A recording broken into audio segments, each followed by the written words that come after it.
Terima kasih untuk kita semua yang sudah hadir pagi hari ini. Ya Bapak Ibu Saudara, mari kita berdoa untuk firman Tuhan. Benar Bapa di surga, firman-Mu adalah pelita dan terang bagi setiap langkah kami Tuhan. Apa yang kami rencanakan, semuanya itu kami serahkan kepada Tuhan, dan Engkau yang menjaga kesatuan hati dan pikiran kami di dalam persekutuan kami. Khusus pada pagi hari ini Tuhan, terima kasih karena Engkau sudah menjagai pada saat kami beristirahat, dan kami bersyukur ya Tuhan karena kebaikan Tuhan menyertai kehidupan kami semua. Dan juga pagi hari ini Tuhan kami bersyukur atas firman-Mu. Terima kasih Bapa di dalam surga. Kami serahkan semuanya ke dalam tangan-Mu ya Bapa. Biar pimpinan-Mu menyertai firman Tuhan yang kami dengarkan bersama. Terima kasih. Dalam nama Tuhan Yesus kami berdoa. Haleluya. Amin. Amin. Puji Tuhan. Baik Bapak Ibu Saudara. Ya, kita kembali ke bagian yang setiap pagi kita melihat dan bersama-sama menelusuri bagian yang firman Tuhan yang sangat memberkati kehidupan kita semuanya dari kitab Galatia pasal 2. Ya, kitab Galatia pasal 2. Bapak Ibu Saudara, dan sekarang kita sudah sampai ke ayatnya yang ke-11 sampai ayatnya yang ke-14. Dan sebelumnya kita, Bapak Ibu Saudara, sudah melihat kemarin ya saudaraku yang dikasihi Tuhan Yesus, bahwa kita merenungkan dan kita Bapak Ibu Saudaraku yang dikasihi Tuhan Yesus membayangkan bagaimana bisa Rasul Kristus seperti Petrus itu mengalami kesulitan beradaptasi kepada kebenaran Injil kasih karunia Allah yang diberitakan oleh Rasul Paulus kepada bangsa-bangsa lain. Sementara kita sudah membaca kemarin dari Kisah Para Rasul 10 bahwa Petrus sendiri sudah diberikan tanda-tanda oleh Tuhan bagaimana dia harus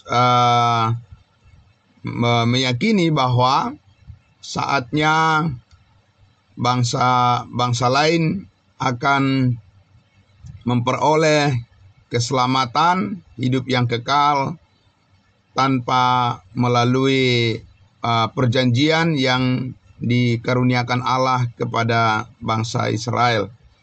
Nah, Bapak Ibu Saudaraku yang dikasihi Tuhan Yesus,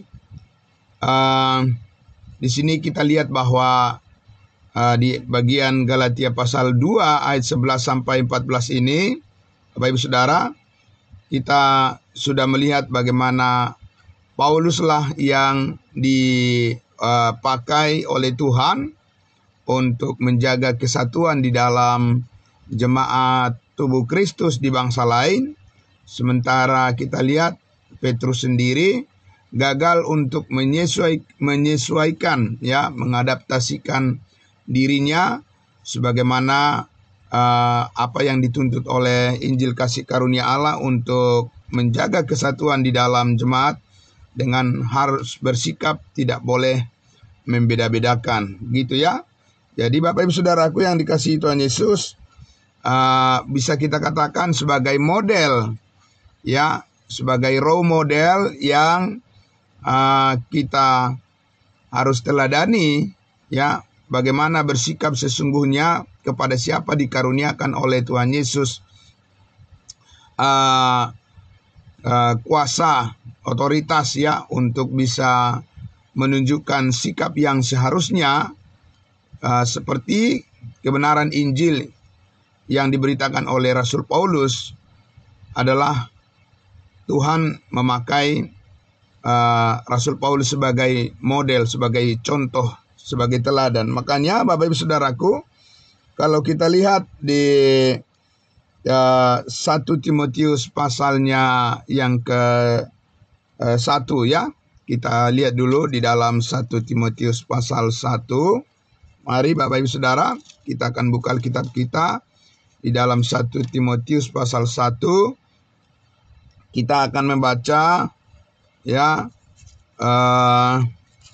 Bapak Ibu Saudara dari ayatnya yang ke-12 saya membaca untuk kita semuanya. 1 Timotius 1 ayatnya yang ke 12, mulai dari ayat 12. Dikatakan demikian firman Tuhan, aku bersyukur kepada Dia, kepada Yesus Kristus yang menguatkan aku, yaitu Kristus Yesus Tuhan kita, karena Ia menganggap aku, Paulus, setia dan mempercayakan pelayanan ini kepadaku. Jadi Bapak Ibu Saudara, kita sudah lihat juga di Galatia pasal 2 ya sebelumnya bahwa Paulus berkata bahwa Allah memberikan kekuatan kepada Petrus untuk menjadi rasul bagi orang-orang bersunat, dan juga Allah yang sama memberikan kekuatan dan hikmat karunia ya kepada Paulus sebagai rasul untuk bangsa yang tidak bersunat, orang-orang yang tidak bersunat atau bangsa-bangsa lain. Maka di sini Paulus mengatakan, aku bersyukur kepada Yesus Kristus yang menguatkan aku. Ya, jadi Yesus Kristus yang menguatkan Paulus dan menganggap bahwa Pauluslah yang setia. Ya, Pauluslah yang setia dan kepadanya lah dipercayakan pelayanan kasih karunia Allah untuk bangsa-bangsa lain. Bapak Ibu Saudara, Petrus juga adalah rasul yang setia. Ya, Yohanes juga adalah rasul yang setia. Yakobus juga adalah rasul yang setia. Tetapi dia setia, mereka setia dan dikuatkan oleh Tuhan untuk kepada mereka dipercayakan pelayanan untuk orang-orang yang bersunat, yaitu bangsa Israel. Jadi artinya Bapak Ibu Saudaraku yang dikasihi Tuhan Yesus, di sini kita lihat bahwa ya Tuhan memakai orang, memanggil orang ya berbeda-beda dengan tugas yang berbeda-beda juga. Jadi itu sebabnya kita harus memahami bagaimana Tuhan memakai seperti apa talenta kita, ya bagian kita yang bisa kita kerjakan di dalam pelayanan itu supaya efektif ya. Nah, jadi Bapak Ibu Saudara, Petrus itu tidak efektif ketika dia ingin melayani ke bangsa-bangsa lain, ya. Siapa yang efektif dipakai untuk melayani kepada bangsa-bangsa lain? Yaitu adalah Rasul Paulus, Bapak Ibu Saudara. Jadi itu harus dipahami, diterima, ya, sebagaimana Allah melakukan pengaturan, ya, pekerjaan Allah sedemikian rupa, maka kita juga harus menerima itu sebagai apa yang ditetapkan oleh Tuhan, ya, Bapak Ibu Saudaraku. Nah, di sini sekali lagi, ya, jadi Tuhan mempercayakan pelayanan yang mana? Pelayanan untuk tubuh Kristus, ya, di mana melalui pemberitaan Injil kasih karunia Allah yang disampaikan oleh Rasul Paulus, Bapak Ibu Saudaraku, ya, tubuh Kristus dibentuk sebagai saluran berkat untuk bangsa-bangsa lain, tanpa melalui kebangkitan daripada bangsa Israel. Ya, Bapak Ibu Saudara. Jadi, ayat 13 kita lihat, aku yang tadinya seorang penghujat dan seorang penganiaya dan seorang ganas, tetapi aku telah dikasihaninya, karena semuanya itu telah kulakukan tanpa pengetahuan, yaitu di luar iman, ya, di luar kebenaran. Jadi semuanya masa lalu yang diperbuat oleh Rasul Paulus, atau ketika dia sebelum diselamatkan dalam posisi masih dengan nama Saulus, ya, apa yang dia lakukan itu adalah tanpa pengertian yang benar, dan itu dikatakan di luar pengetahuan, di luar daripada kesadaran dia sebagai orang yang karena dia belum diselamatkan. Maka dikatakan di situ adalah bahwa di ayatnya yang ke-14, malah kasih karunia Tuhan kita itu telah dikaruniakan dengan limpahnya kepadaku dengan iman dan kasih dalam Kristus Yesus. Jadi Bapak Ibu Saudara, jadi kita lihat bahwa dari latar belakang daripada Paulus ketika dia sebelum diselamatkan, sebenarnya kita lihat, ya, boleh dikatakan tidak masuk akal bagaimana orang yang menganiaya jemaat Tuhan bisa memperoleh kepercayaan, begitu ya, untuk menjadi hamba Tuhan, menjadi pelayan Kristus. Tetapi dikatakan itu karena Tuhan mengaruniakan dengan limpahnya, ya, kepada Paulus, ya, dengan iman dan kasih di dalam Kristus Yesus. Jadi semuanya adalah karena kasih karunia Tuhan yang melimpah diberikan kepada Paulus, Bapak Ibu Saudara, sehingga dia memperoleh kekuatan, ya, memperoleh hikmat dan memperoleh pengetahuan untuk bisa, ya, menjadi pemberita Injil kasih karunia Allah, dan juga orang yang dipercayakan untuk menerima firman kebenaran untuk membangun jemaat tubuh Kristus. Bapak Ibu Saudaraku yang dikasihi Tuhan Yesus, ayat 15 dikatakan, perkataan ini benar dan patut diterima sepenuhnya. Kristus Yesus datang ke dunia untuk menyelamatkan orang berdosa, dan di antara mereka akulah yang paling berdosa. Bapak Ibu Saudara, ini adalah merupakan kesaksian daripada Paulus tentang masa lalunya, masa lalu daripada Paulus sebelum dia diselamatkan. Ya, dia katakan dia adalah orang yang paling berdosa. Jadi bukan sesudah dia diselamatkan Paulus mengaku bahwa dia adalah orang yang paling berdosa. Tidak, Bapak Ibu Saudara, ya. Jadi ini posisi, ya, dia menjelaskan masa lalunya sebelum dia diselamatkan, ya. Dan dia memberitakan, menyaksikan bahwa Yesus Kristuslah yang menyelamatkan dia. Meskipun dia adalah orang yang paling berdosa, tapi kasih karunia Allah, ya, sanggup, mampu untuk menyelamatkan dia dari segala dosa dan pemberontakan dan kejahatan yang dia lakukan. Bahkan dia mempunyai, dikatakan dia di urutan yang paling berdosa, Bapak Ibu Saudara, ya, yang paling jahat, dan disitulah kasih karunia Allah dinyatakan, Bapak Ibu Saudara, bahwa tidak ada dosa yang tidak dapat diampuni oleh Tuhan, karena itu sudah dibuktikan melalui pengalaman kehidupan daripada Paulus sendiri, ya, ketika dia menjadi seorang pemberontak kepada Tuhan. Justru di ayat 16-nya dikatakan, tetapi justru karena itu aku dikasihani, ya, justru karena itu aku dikasihani. Jadi justru karena luar biasa dosa yang dilakukan oleh Saulus ini dulu, Bapak Ibu Saudara, Allah mengasihani dia.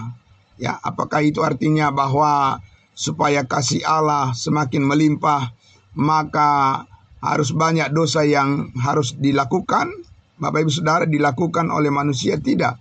Jadi maksudnya di sini adalah Allah menunjukkan belas kasihannya untuk menyatakan bahwa Dia begitu sangat mengasihi semua orang, ya, Bapak Ibu Saudara, tanpa memperhitungkan pelanggaran-pelanggaran mereka. Itu kata Paulus di dalam kitab Korintus, tanpa memperhitungkan pelanggaran-pelanggaran mereka lagi, karena Kristus Yesus dengan belas kasihannya melingkupi semua orang yang berdosa, dan Sauluslah orang yang paling berdosa, dan dikatakan, karena itulah aku dikasihani, ya, agar dalam diriku, ya, ayat 16, agar di dalam diriku, di dalam diri Paulus, sebagai orang yang paling berdosa. Diulang lagi Bapak Ibu Saudara, orang yang paling berdosa, orang yang paling jahat, Bapak Ibu Saudaraku, ya,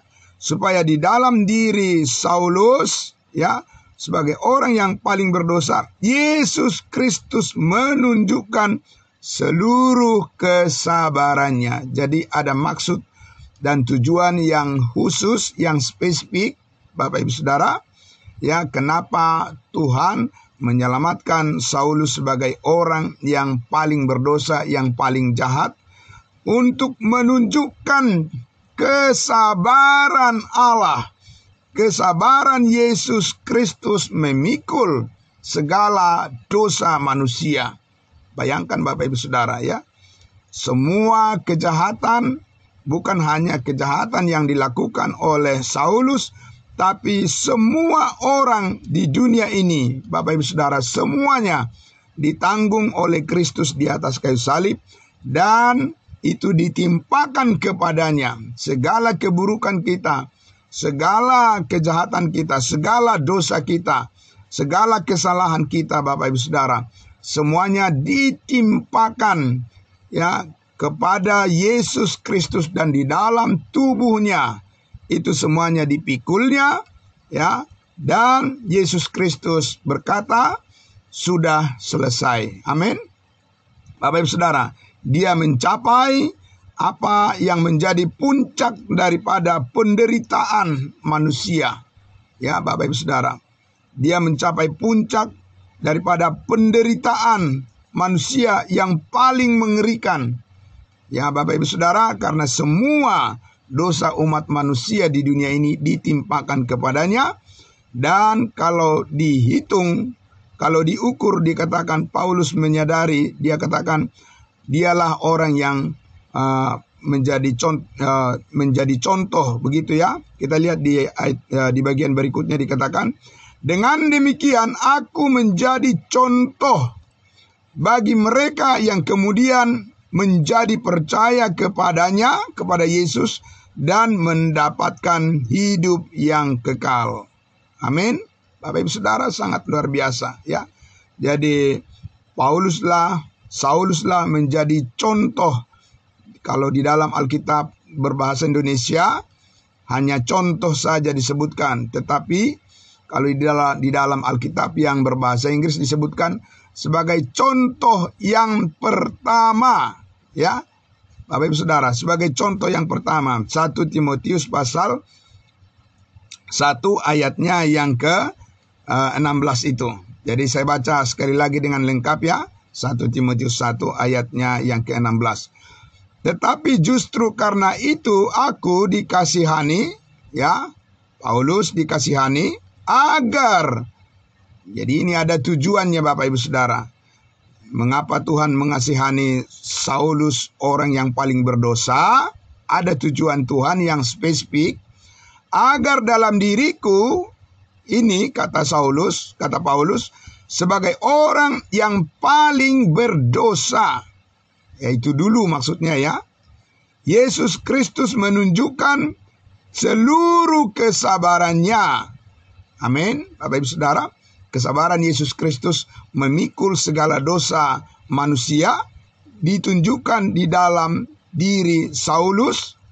Dengan demikian, aku menjadi contoh yang pertama bagi mereka yang kemudian menjadi percaya kepada Yesus dan mendapat hidup yang kekal. Bapak Ibu Saudara yang dikasihi Tuhan Yesus, sangat dalam sekali di sini pernyataan daripada Paulus ini, Bapak Ibu Saudara, bahwa apa yang dicapai oleh Kristus di atas kayu salib, Bapak Ibu Saudara, yaitu pengampunan yang sempurna atas segala dosa, sebagai berita yang utama, ya, sebagai kabar baik, sebagai dasar pemberitaan untuk menjadi kabar baik bagi semua orang. Bapak Ibu Saudara, pertama kali yang mengalaminya adalah Saulus. Yang pertama kali mengalaminya adalah Rasul Paulus, Bapak Ibu Saudara.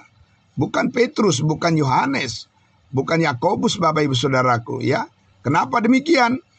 Karena Petrus, Yohanes, dan rasul-rasul yang lain, mereka itu diselamatkan sebelum Yesus disalibkan. Sebelum Yesus mencapai puncak daripada penderitaannya, ya, menebus, mengampuni segala dosa manusia. Mereka diselamatkan ketika Yesus, ya, masih hidup. Dan Yesus Kristus menjadi firman yang menjadi daging. Saudara-saudaraku yang dikasihi Tuhan Yesus, sangat luar biasa pernyataan daripada Paulus di sini. Untuk menunjukkan, Bapak Ibu Saudara, Saulus mengatakan bahwa akulah orang yang paling berdosa. Dan kemudian diselamatkan oleh Tuhan Yesus, dan dia menjadi contoh yang pertama untuk menyatakan kesabaran Allah bahwa tidak ada satupun kejahatan manusia di dunia ini yang tidak dapat diampuni. Tidak ada dosa yang tidak dapat diampuni. Amin.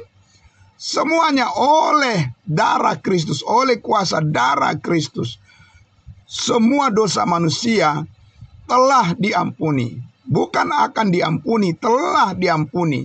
Karena pengampunan itu, Bapak Ibu Saudara, dikerjakan oleh Kristus, dilakukan oleh Allah, adalah melalui pengalaman yang dialami oleh anak domba Allah, yang dialami oleh Yesus Kristus 2000 tahun yang lalu. Bukan hari ini, Bapak Ibu Saudaraku, pertama-tama dinyatakan oleh Allah pengampunan dosa umat manusia. Tidak, Bapak Ibu Saudaraku.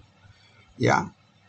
Allah menyatakan, mendeklarasikan, ya, mengumumkan, Bapak Ibu Saudara, kepada semua orang bahwa pengampunan segala dosa manusia itu bukan dilakukan di pertengahan tahun, di awal tahun, di pertengahan tahun, ya, atau di ujung tahun, atau hari ini atau besok, Bapak Ibu Saudara. Tidak. Ya, Allah menyatakan pengampunan segala dosa itu adalah pada saat Kristus disalibkan di Bukit Kalvari 2000 tahun yang lalu. Manfaat daripada apa yang dilakukan oleh Kristus 2000 tahun yang lalu, itu yang dialami oleh setiap orang yang percaya kemarin, hari ini, dan juga besok dan yang akan datang. Amin. Sehingga Bapak Ibu Saudaraku, ketersediaan daripada keselamatan hidup yang kekal itu menjadi cuma-cuma diberikan. Ya, bukan percuma, cuma-cuma. Ya, Bapak Ibu Saudara, diberikan oleh Allah kepada setiap orang saat ini. Itulah yang disebut dengan kasih karunia. Amin. Saudaraku yang dikasihi Tuhan Yesus, jadi kita lihat di situ bahwa kasih karunia yang dianugerahkan oleh Allah kepada dan melalui Rasul Paulus, melalui pemberitaan Injil kasih karunia-Nya, adalah kasih karunia yang dikaruniakan oleh Allah berdasarkan pekerjaan Kristus yang sudah selesai, Bapak Ibu Saudara, ya. Sudah selesai, sudah paripurna, ya, sudah sempurna, Bapak Ibu Saudara. Itu, ya, kasih karunia Allah yang menjadi dasar keselamatan bagi setiap orang saat ini tanpa perbedaan. Dan siapa yang membawa berita seperti itu, Bapak Ibu Saudara?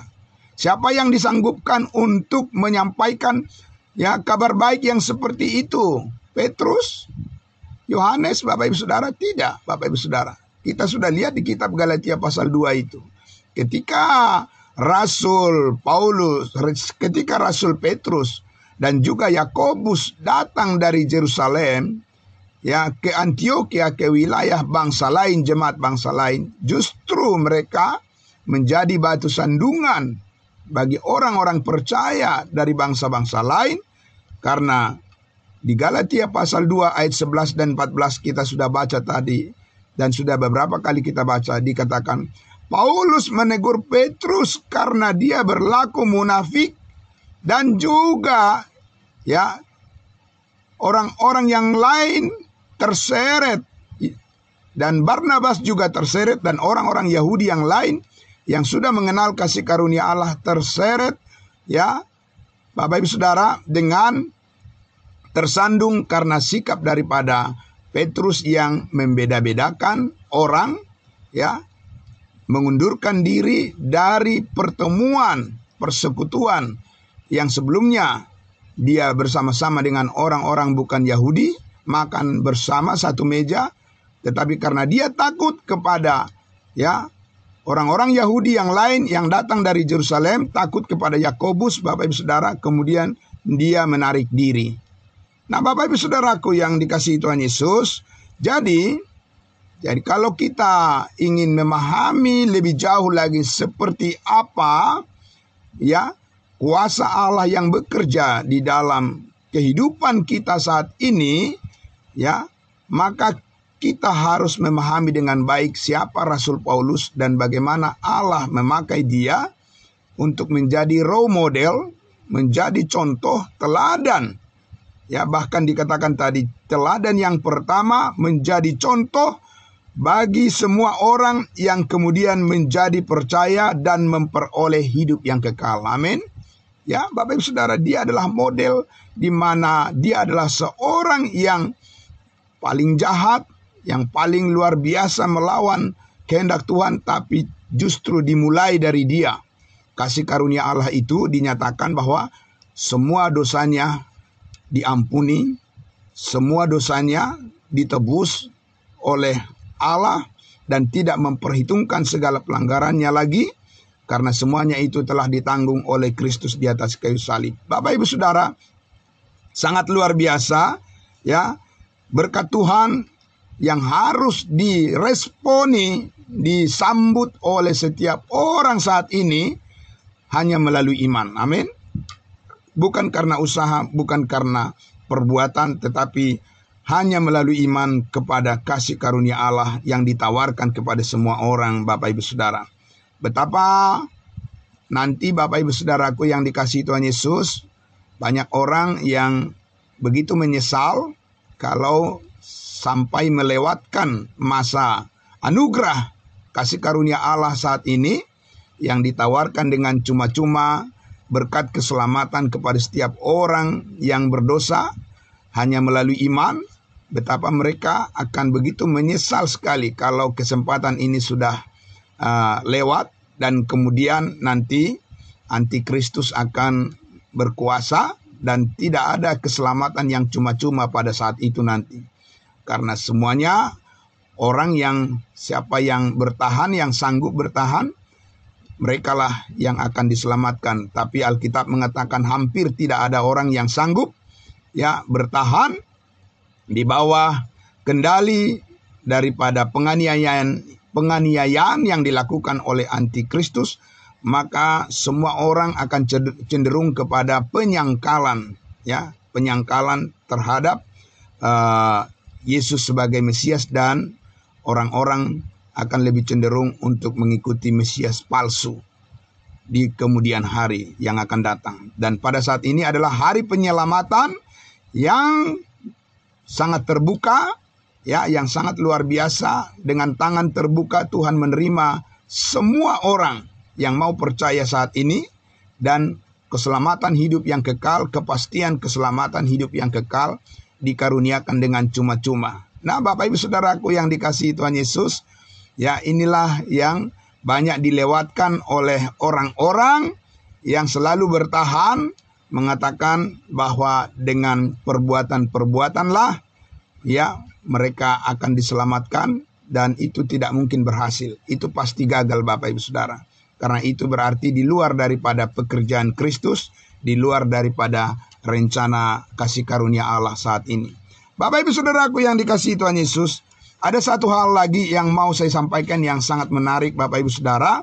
Dari awal tadi sudah saya sampaikan, kenapa ya orang figur seperti Petrus yang sudah lebih dulu ya mengenal Yesus Kristus, bahkan kepadanya Yesus mengatakan ketika Yesus di bumi diberikan kunci kerajaan sorga. Kenapa ketika berhadapan dengan ya penegakan Injil kasih karunia Allah yang dipercayakan kepada Paulus, kenapa Petrus itu susah sekali untuk mengadaptasikan ya, menyesuaikan dirinya untuk bersikap supaya tidak diskriminatif, untuk bersikap supaya tidak membeda-bedakan orang, untuk bersikap supaya menerima semua orang ya tanpa harus memaksakan hukum Taurat ya kepada orang-orang dari bangsa-bangsa lain.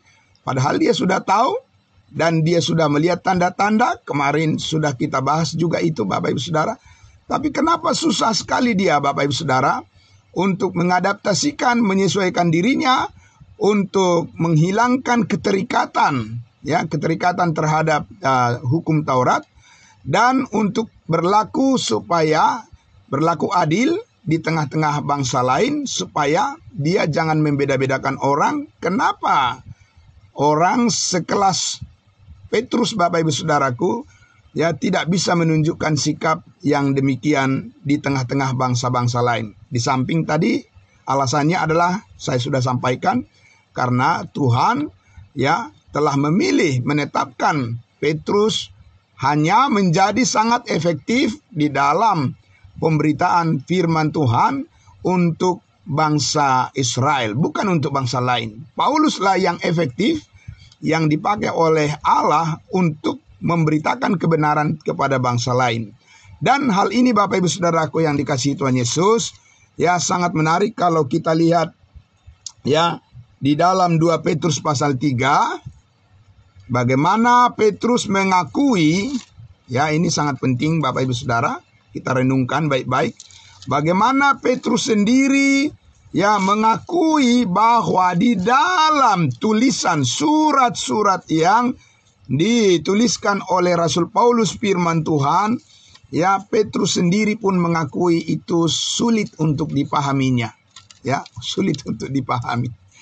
Dan saudaraku yang dikasihi Tuhan Yesus, mari kita lihat di dalam 2 Petrus pasal 3 ayatnya yang ke 15. Saya akan langsung bacakan saja 2 Petrus pasal 3. Jadi Bapak Ibu Saudara bisa mencatat ayat-ayat firman Tuhan yang sudah saya sampaikan tadi. 2 Petrus pasal 3 ayatnya yang ke-15.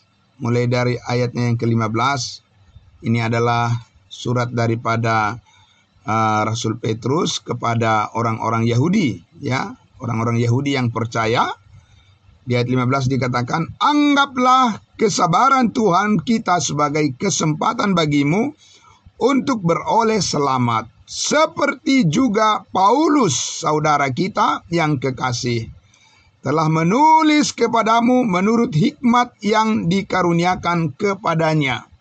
Jadi rupanya ada juga surat Paulus yang lain yang pernah disampaikan ya, yang dituliskan, dikirimkan kepada orang-orang Yahudi Bapak Ibu Saudara ya.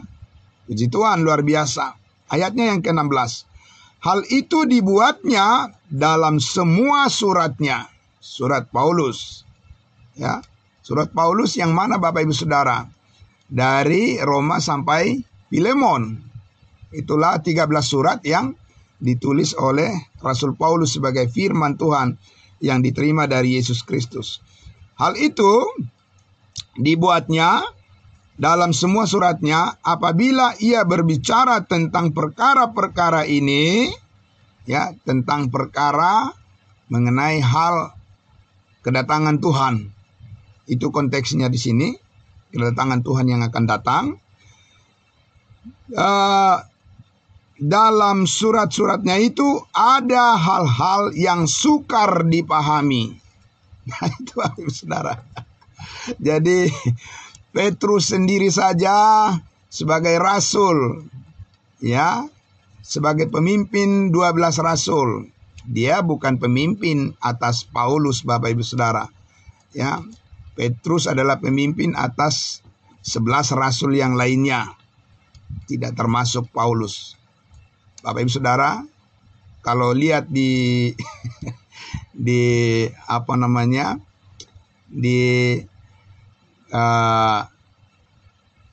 gambar yang sering dipajang di rumah-rumah, ya, di rumah-rumah orang beragama Kristen, gambar perjamuan, ya, gambar perjamuan bersama dengan Yesus.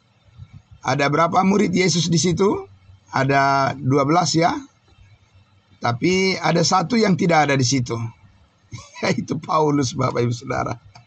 Saya tidak tahu kenapa Paulus tidak dimasukkan di sana. Ya, karena memang konteks daripada gambar itu, gambar perjamuan itu adalah sebelum Paulus diselamatkan. Tetapi yang dapat kita pahami di situ adalah bahwa, ya, Paulus sendiri adalah rasul untuk bangsa lain, tidak termasuk dari 12 rasul itu.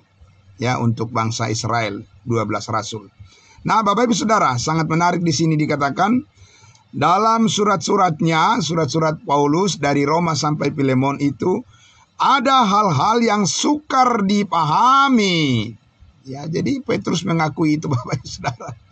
Sehingga orang-orang yang tidak memahaminya dan yang tidak teguh imannya memutarbalikannya menjadi kebinasaan mereka sendiri, sama seperti yang juga mereka buat dengan tulisan-tulisan yang lainnya, firman Tuhan yang lainnya menjadi error. Pemahaman mereka akan menjadi error, ya, menjadi keliru, menjadi menyimpang kalau tidak dimulai dari pengenalan yang benar terhadap firman Tuhan yang disampaikan melalui Rasul Paulus dalam surat-suratnya. Itu sangat menarik, Bapak Ibu Saudara. Bagi saya sendiri, itu adalah hal yang sangat menarik untuk direnungkan, ya, karena Petrus sendiri menyatakan bahwa, ya, kalau tidak memahami tulisan, kalau tidak memahami firman Tuhan dan tidak dimulai dari pengertian yang benar terhadap firman yang disampaikan oleh Rasul Paulus melalui surat-suratnya, maka siapapun tidak akan bisa memahami Alkitab itu dengan benar dari Kejadian sampai Wahyu. Itu adalah ibarat kacamata besarnya. Amin. Itu adalah merupakan inti pertama, Bapak Ibu Saudara, kacamata besarnya untuk melihat semua, ya, program Allah, mulai dari sejarah Kejadian sampai kepada nanti bagaimana Tuhan mengakhiri, ya, segala sesuatu yang ada di bumi ini. Maka rencana Tuhan itu hanya bisa dipahami saat ini dengan baik. Pengenalan akan firman Tuhan akan bisa diperoleh dengan baik saat ini, Bapak Ibu Saudara, apabila Petrus katakan, apabila dimulai dari pengertian yang benar terhadap firman kasih karunia yang dituliskan oleh Rasul Paulus, Bapak Ibu Saudara. Sangat luar biasa. Allah menghendaki supaya sikap manusia, sikap setiap orang saat ini pertama-tama menghargai, ya, hambanya sebagai bejana yang dipakai oleh Tuhan, yang dipilih secara khusus, secara istimewa, secara tersendiri untuk menjadi saluran berkat melalui firman yang disampaikan oleh Rasul Paulus dalam surat-suratnya dari Roma sampai Filemon. Maka cakrawala wawasan pandangan kita, barulah kita mengerti bagian firman Tuhan yang lain, 66 kitab dari Kejadian sampai Wahyu. Bapak Ibu Saudara, itu adalah satu hal yang sangat luar biasa, ya. Dan itu membawa damai sejahtera yang luar biasa, karena kita dikatakan oleh Rasul Paulus tadi, karena di situ ada kesabaran, penyataan kesabaran, panjang sabarnya Tuhan. Bapak Ibu Saudara, dinyatakan saat ini oleh Allah melalui tulisan daripada Rasul Paulus dari Roma sampai Filemon. Karena disitulah firman Allah yang diterima oleh Paulus dari Yesus Kristus yang sudah dipermuliakan, dan Injil kasih karunia Allah adalah sebagai faktor yang paling menentukan, Bapak Ibu Saudara, bagi setiap orang saat ini, bagaimana mereka mengenal Yesus Kristus sebagai Tuhan dan Juru Selamat. Bukan dari hal yang lain, Bapak Ibu Saudara. Bukan dari arkeologi, bukan dari ilmu pengetahuan, dari iptek dan lain sebagainya. Tidak, Bapak Ibu Saudara. Ya, semuanya itu bisa menjadi sarana, tetapi bukan pengenalan dari hal-hal di luar daripada Injil kasih karunia Allah untuk bisa saat ini membangun relasi yang benar dengan Tuhan. Dan ini yang diabaikan oleh dunia ini, Bapak Ibu Saudara. Ya, mereka ingin mendirikan kebenaran mereka sendiri, dan kebenaran Allah diabaikan oleh dunia ini. Bapak Ibu Saudaraku yang dikasihi Tuhan Yesus, kebenaran Allah yang menyelamatkan setiap orang yang percaya saat ini hanya melalui iman, dikaruniakan oleh Allah kepada setiap orang yang percaya dengan cuma-cuma. Yesus mati mengampuni segala dosa satu kali untuk selama-lamanya, menebus hidup kita dari kesia-siaan satu kali untuk selama-lamanya, kita dikuduskan.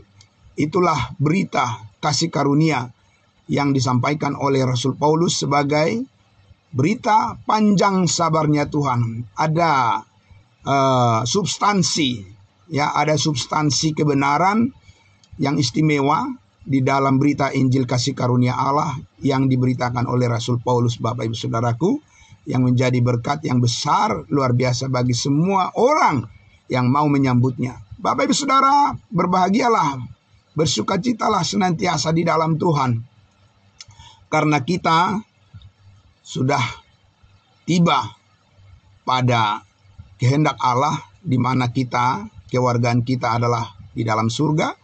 Karena ketika kita percaya kepada Injil keselamatan, kita telah dimeteraikan dengan Roh Kudus sebagai jaminan dari segala sesuatu yang disediakan oleh Allah bagi kita semuanya untuk memuji kemuliaannya. Amin.